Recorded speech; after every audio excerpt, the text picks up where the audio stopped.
मेरे सम्मानित सहारा पीड़ित जमाकर्ता साथियों, मैं नवल किशोर मिश्रा, जनपद सीतापुर, उत्तर प्रदेश का रहने वाला हूँ। मैंने वर्ष 2012 में फ्रेंचाइजी मैनेजर विवेक मिश्रा के कहने पर सहारा क्यूसाप यूनिक प्रोडक्ट रेंज लिमिटेड में अपना लगभग 4 लाख रुपए और अपनी पत्नी का लगभग 5 लाख रुपए निवेश करा दिया था। दिसंबर 2018 में परिपक्वता अवधि पूर्ण हो गई।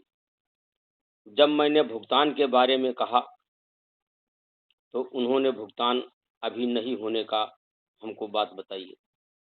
तत्पश्चात मैं पुनः उनके पास गया और भुगतान हेतु निवेदन किया, फिर भी भुगतान पर वो आनाकानी करते रहे। मैं branch manager, sector manager, regional manager सभी से निवेदन किया, परंतु सहारा क्यूसाप का भुगतान नहीं हो पाया। विवेक मिश्रा द्वारा समस्त अभिलेख ब्रांच ऑफिस में जमा करके कहा मैं अपनी फ्रेंचाइजी बंद कर दिया है। अब बताइए, जमा करने के समय तो वो बता रहे थे कि मेरी इससे ज़्यादा औकात है, जितना पैसा आप जमा कर रहे हैं उससे ज़्यादा औकात है। मैं बहुत बड़ा आदमी हूँ, मैं बहुत बड़े पद पर विराजमान हूँ। उनके आश्वासन पर मैंने पैसा जमा कर दिया था। परंतु जब परिपक्वता अवधि पूर्ण होने के बाद मैं बार-बार उनसे कहा कि पैसा दिलवाइए, परंतु पैसे के विषय में कोई भी बात उनके द्वारा नहीं की जा रही है। मैं थक करके 53 दिन विकास भवन धरना स्थल सीतापुर में बैठा रहा, अलख जगाई, परंतु किसी ने नहीं सुनी।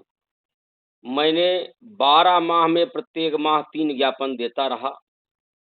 भारत सरकार के सभी मंत्रियों, सहकारिता मंत्रालय, रजिस्ट्रार कंपनीज सभी को ज्ञापन देता रहा, परंतु किसी भी ज्ञापन पर अब तक कार्रवाई नहीं हुई।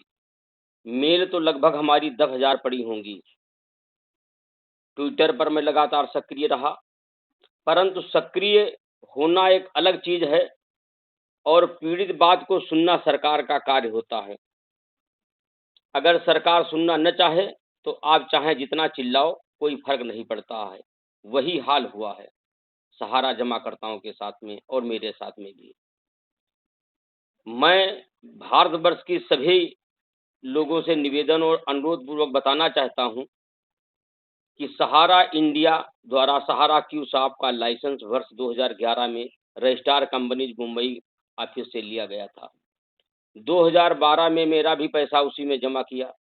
जब लाइसेंस भारत सरकार ने दिया है तो स्वाभाविक है उस कंपनी का निरीक्षण भी किया होगा, प्रत्येक वर्ष ऑडिट रिपोर्ट भी की गई होगी, निगरानी भी रखी जा रही होगी।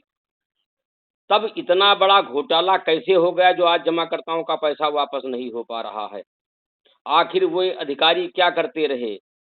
जो निरीक्षण और ऑडिट की ड्यूटी थी, वो सब क्या करते रहे? मैं भारत सरकार से यह निवेदन और अनुरोध करना चाहता हूं कि जब लुटवाना ही था तो ऐसे ही लुटवा देते। लाइसेंस देकर लुटवाने से तो आप भी दागी हो गए हैं, आपकी संस्थाएं दागी हो गई हैं।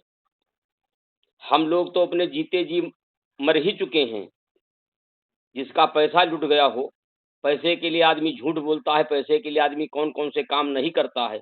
हम लोगों ने मेहनत और गाढ़ी कमाई का पैसा जमा किया था, सहारा इंडिया द्वारा वापस नहीं किया गया, परंतु आज तक सहारा पर कोई कार्रवाई नहीं की गई है।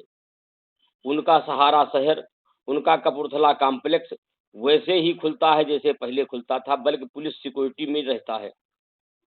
तो जब उनकी पुलिस अभिरक्षा कर रही होगी तो भला कौन वहां जाएगा अपना पैसा मांगने? वहां बाउंसर भी रखे हैं, पुलिस भी रखी बनी बनी हुई है, उनकी सुरक्षा कर रही है। तो जब आप उनकी सुरक्षा करा सकते हैं तो जमाकर्ताओं के हितों की रक्षा क्यों नहीं किए? सवाल आप पर है, सवाल बना रहेगा। भुगतान तो मिलना अब दूर की कौड़ी हो गया है। 2018 में परिपक्वता अवधि पूर्ण हुई थी और भुगतान अब तक नहीं मिला, केवल आश्वासन मिल रहा है। तो कैसे कह दूं कि ये भुगतान मिलेगा? हे देशवासियों, क्या इस प्रजातंत्र देश में ऐसे ही गरीब आदमियों को, असहाय व्यक्तियों को लूटा जाएगा? क्या इसी के लिए हमारे पूर्वजों ने शहादत दी थी कि प्रजातंत्र लाए थे कि तुम लोग वहां बैठ करके लूटो और लुटवाओ अपनी जनता को? इससे तो अंग्रेज अच्छे थे, जो कम से कम कोड़े मारते तो थे और रोने देते थे। ये तो कोड़े भी मारते हैं, लुटवाते भी हैं और रोने भी नहीं देते हैं। कहते हैं जनता द्वारा, जनता के लिए जनता का शासन है। कैसा मजाक बना करके रख दिया है।